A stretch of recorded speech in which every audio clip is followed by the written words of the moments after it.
ఆయన పరలోకాన్ని విడిచి ఈ లోకములో దాసునిగా, సేవకునిగా అష్టైశ్వర్యాలు పొందుతూ ఉన్న దేవుడు అన్నిటినీ విడిచిపెట్టి ఈ లోకంలో అందరికీ దాసునిగా ఆయన ఉన్నాడు. అంటే కడవరి మనిషికి కూడా ఐఎమ్ సర్వెంట్ అనే భావంతో ప్రభు ఈ లోకానికి వచ్చాడు. మట్టి మనిషిని, ఓ చిన్న పల్లెటూరులో పుట్టిన నన్ను దీవించడానికి, అన్ని కలిగిన మహోన్నతమైన పరిస్థితిలో ఉన్న దేవుడు సేవకుడిగా వచ్చాడు. ఈ లోకంలో పుట్టిన ప్రతివాడు బ్రతకాలని ఇష్టం.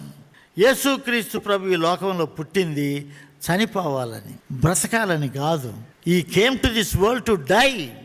నా ప్రభు నన్ను బ్రతికించడానికి, తాను చనిపోవడానికి వచ్చాడు. ప్రభు ఒక మాట అంటాడు, నా దగ్గరికి వచ్చి నా పాదములు ముద్దు పెట్టుకోలేని వాడు నాలో పాలిభాగస్తుడు కాడు. నిజమైన ఆరాధన కళ్ళల్లో లేదు, ముఖంలో లేదు, చేతులలో లేదు, పాదములలోనే నిజమైన ఆరాధన.